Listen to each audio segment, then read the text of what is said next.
with the coach of the Cornwall Colts, Ian MacInnis. And Ian, what were the major things you were looking at to reconstruct this team from last year? Well, there wasn't really much reconstruction. Obviously, I last year brought in some kids, a lot of local kids, gave them a chance to play. And, over the summer, we made maybe a couple transitions or acquisitions in Tierney and brought a big forward in Angelopoulos after the showcase. Got into some goalie trouble, brought in a goalie. Other than that, it's basically the core that returned from last year, and you never know after a year how kids are going to perform, but thus far they've been pretty good, and I've added some more local guys, so I'm quite pleased with the start. So nice and big up front, solid back end. The acquisition of Zach Tierney, I mean, what a quarterback to get for the power play. Yeah, well, Zach's,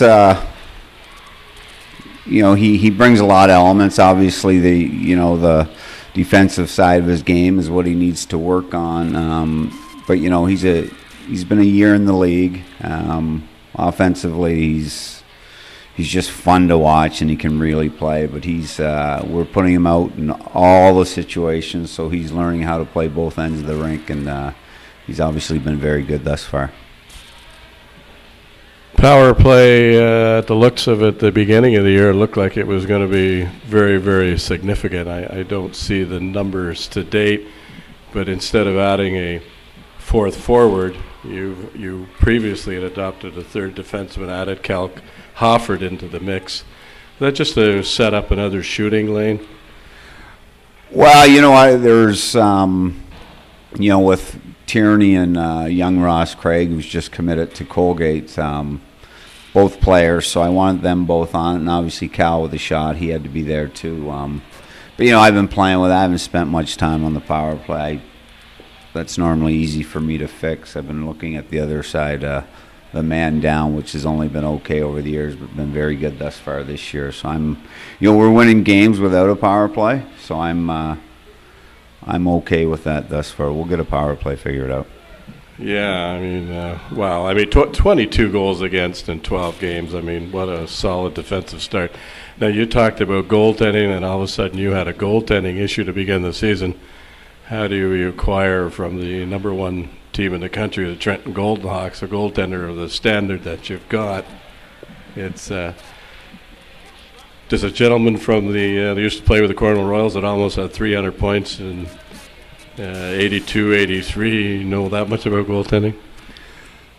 Well, I put a few by goaltenders. That's how I look at them. So, basically, Denny, when Edwardson, we decided he was having surgery, and I was going to start with LaSalle, and he went down the night before training camp. In that period, I started looking for goaltenders, and there was, a lot of them out there, but, I just was patient, and, Denny come up, watched him play a couple times last year. He's my kind of goalie. He's a big guy, real quiet in the net, just squared everything, and, Jerome wanted to make a move, and timing's everything. I was there to help him make his move. Yes, and you've had a tremendous success with goaltenders, I must admit, over the years. Impact, as you've said, there's goaltenders around, but you've really had some game changers. Yeah, it just becomes you look for specific qualities in goaltenders, and when you find it, my formula probably different from a lot of others, but I don't have goalie guys. I don't have other guys. I'm the guy that chooses the goaltenders. And I've been fortunate to find the right mix, and normally when they come in, they do the job. I guess they certainly have. Ian, thanks for taking the time to do this. We haven't done it in a while. Really appreciate it, and continued success. Thank you very much. Ian MacInnis of the Cornwall Colts.